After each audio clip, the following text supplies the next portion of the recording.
शैतानिर्रजीम बिस्मिल्लाहिर्रहमानिर्रहीम। अस्सलाम वालेकुम टू ऑल ऑफ़ यू। कैसे हैं आप सब? उम्मीद है कि आप सब अल्लाह ताला की रहमतों, बरकतों और नेमतों के साए में बिल्कुल खैरियत से होंगे। अच्छा जी, क्या प्रेजेंट है आज प्रेजेंट है 59th ई कचहरी की समरी। तो सबसे पहले तो एसएससी वाले यानी कि 9th और 10th वाले यानी कि मैट्रिक वाले, फेडरल बोर्ड वाले बहुत ज़्यादा बच्चे जो हैं वो अब बेकरारियाँ और बेचैनियाँ पाई जाती हैं कि जी रिज़ल्ट कब आएगा। तो उन्होंने अनाउंस किया जी जुलाई में आएगा। तो मज़े की बात यह कि हम सबको ही पता था कि जुलाई ही में आएगा, ठीक है। तो अभी डेट कोई नहीं बताई है। पिछली दफ़ा जून में जब ई कचहरी हुई थी तो उन्होंने बता दिया था जी 2nd वीक ऑफ जुलाई होगा, लेकिन इस बार वीक को नहीं बताया गया। आज मैं देख रही थी बहुत सारे लोगों ने जी पिछले साल की पोस्ट को ही एडिट करके डाला हुआ है। किसी ने 12 जुलाई लिखी हुई है, पिछले साल 12 जुलाई को आया था, किसी ने 18 जुलाई लिखी हुई है। तो जी ये फ़ेक न्यूज़ है। अभी फेडरल बोर्ड की तरफ से रिज़ल्ट की हतमी डेट जो है वो अगर फाइनलाइज भी कर ली गई है दैन अनाउंस नहीं की गई है, ठीक है, उन्होंने डिस्क्लोज़ नहीं की है। तो एक्सपेक्ट यही है कि 2nd वीक ऑफ जुलाई ही होगा इंशाल्लाह, ठीक है। और आई होप कि आप सबका रिज़ल्ट बहुत बेहतरीन आए। और कुछ सवालों के जवाब जो ई कचहरी में दिए गए वो एक तो यही था हार्ड और लोकल। बहुत सारे लोगों ने इशू उठाया जी कि हार्ड एरिया लोकल। तो उन्होंने यही कहा कि देखिए हार्ड लोकल नहीं है। आपने देखा होगा कि कुछ वर्जन्स पे डी लिखा हुआ है, कुछ पे बी लिखा हुआ है। बाय का मतलब है बाय हैंड और डी का मतलब है डिस्पैच्ड। आपको पता है कि जो एरियाज़ इस्लामाबाद और रावलपिंडी का करीब करीब है तो वो बाय हैंड अपने एग्जामिनर जो हैं सुपरिटेंडेंट अपने पेपर लेकर जाते हैं, ठीक है, और बाय हैंड ही डिलीवर करते हैं।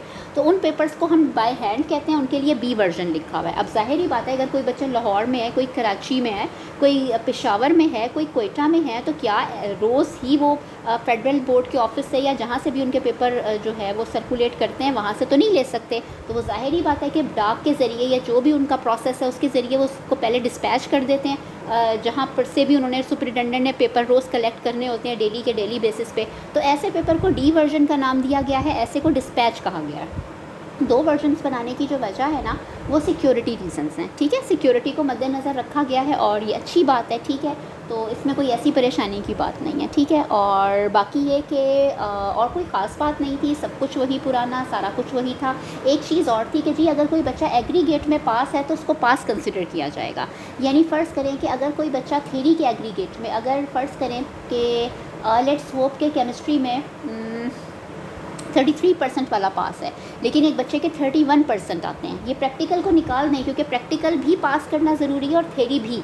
अगर प्रैक्टिकल में रह गए तो थ्योरी को पास कंसिडर नहीं किया जाएगा, बट मैं सिर्फ थ्योरी की बात कर रही हूँ। अगर पार्ट 1 में चाहे 9th हो, फर्स्ट ईयर हो, आपके 33% नहीं 31% आते हैं और नेक्स्ट ईयर जो है फिर आप 10th या 12th के पेपर देते हैं तो आपके फ़र्ज़ करें 35% आते हैं, तो आपका एग्रीगेट 33% बन जाता है। तो इट मीन्स कि आपका वो रिज़ल्ट कंसिडर पास किया जाएगा, लेकिन आपने अगर प्रैक्टिकल क्लियर किया है, ठीक है। इसका मतलब ये नहीं है कि प्रैक्टिकल क्लियर नहीं करना, प्रैक्टिकल अलग चीज़ है, उसे क्लियर करना अलग है और थ्योरी को क्लियर करना अलग है, ठीक है।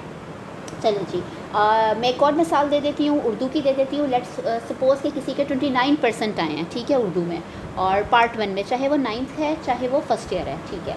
फिर उसके बाद क्या होता है कि नेक्स्ट ईयर उसके 40% आ जाते हैं। अब जब 29 और 40 को ऐड करके परसेंटेज निकलेगी तो वो 33 से अबव हो जाएगी, तो उसको पास कंसिडर किया जाएगा, ठीक है। लेकिन साइंस सब्जेक्ट्स में बायो, केमिस्ट्री, फिजिक्स और कंप्यूटर में आपको हर चीज़ का पीबीए यानी कि प्रैक्टिकल बेस असेसमेंट क्लियर करनी ज़रूरी है, ठीक हो गया। तो फिर आपको पास कंसिडर किया जाएगा। तो इसके अलावा कोई ख़ास बात नहीं थी, ठीक है। तो इंशाल्लाह मिलते हैं किसी और नेक्स्ट वीडियो में, तब तक अपना ख्याल रखिएगा। अल्लाह हाफ़िज़।